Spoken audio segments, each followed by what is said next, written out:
Muscle tone করার সবথেকে সুন্দর উপায় হলো যোগব্যায়াম। দেখুন, যোগ ব্যায়াম দ্বারা বিভিন্ন রকম আমাদের যে বডির যে বিভিন্ন মাসেলসগুলো রয়েছে, পায়ের থেকে মাথা পর্যন্ত সব মাসেলগুলোকে কিন্তু সুন্দরভাবে টোন করা যায়। আপনি যদি বিভিন্ন রকম ওয়েট লিফটিং এক্সারসাইজ, বিভিন্ন রকম চ্যালেঞ্জিং এক্সারসাইজগুলো অ্যাভয়েড করতে চান, তাহলে এই সুন্দর এবং সহজ যোগ ব্যায়ামই কিন্তু আপনার সবথেকে ভালো বিকল্প। নমস্কার, আমি অর্চনা। আজকের এই ভিডিওতে আমি শেয়ার করতে চলেছি 7টা সহজ যোগ ব্যায়াম, যেটা আমাদের হোল বডির মাসেলকে সুন্দরভাবে টোন করে। মাসেল টোন করা কেন এত গুরুত্বপূর্ণ, কেন এত ইম্পর্ট্যান্ট? মাসেলের টোনের উপর ডিপেন্ড করে আমাদের মোশন, আমাদের স্পিড, আমাদের অ্যামাউন্ট অফ মুভমেন্ট। তো সেই কারণে আমাদের যত ভালো মাসেল টোন্ড হবে, আমাদের মাসেলে যত ভালো টোন্ড হবে, ততই আমাদের বডি কিন্তু এনার্জেটিক থাকবে, আমাদের বডি ততই কিন্তু বেশি নমনীয় হবে। আর যতই নমনীয় হবে ততই আমরা কিন্তু ইয়াং, হেলদি থাকবো।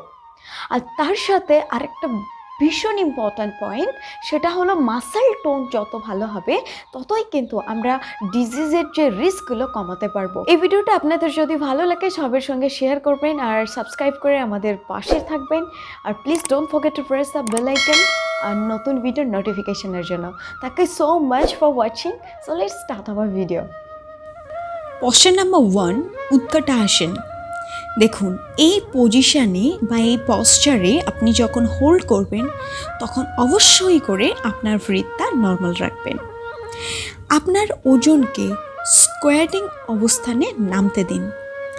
উভয় হাঁটু দুটো কিন্তু 90 ডিগ্রি রাখার চেষ্টা করবেন, স্পাইনটাকে স্ট্রেট রাখার চেষ্টা করবেন।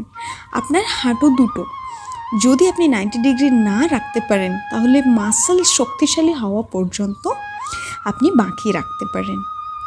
Next posture, Virabhadra আসনা।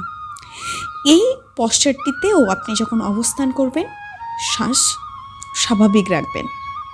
মনে রাখবেন, আপনার যত পেলভিকটা স্ট্রেচ হবে, পেলভিক এরিয়াতে ডিস্টেন্সটা বাড়ানোর চেষ্টা করবেন, কিন্তু হাঁটুকে 90 ডিগ্রি রেখে। Number 3, upward facing dog.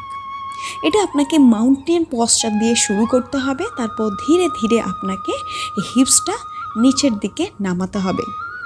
মনে রাখবেন, দুটো পা আপনার সমান্তরাল থাকবে। এটিতে আপনার বুক যতটা পারবেন প্রসারিত করবেন। এই পশ্চারে আপনার হোল বডি সুন্দরভাবে টোন্ড হয়।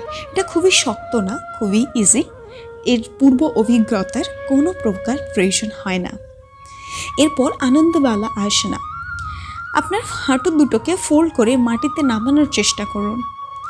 যতটা সম্ভব স্পর্শ করা যায় তার চেষ্টা করুন আরামদায়কভাবে। আপনি যদি টাচ করতে নাও পারেন, দুটো পা একে অপরের সাথে স্পর্শ করে বুকের সঙ্গে টাচ করার জন্য চেষ্টা করুন। বিপরীত করণী। এই ভঙ্গিটি আপনার নিচের পিঠ, আপনার হিপ, আপনার হামস্ট্রিং প্রসারিত করার আরামদায়ক এবং কার্যকর উপায়।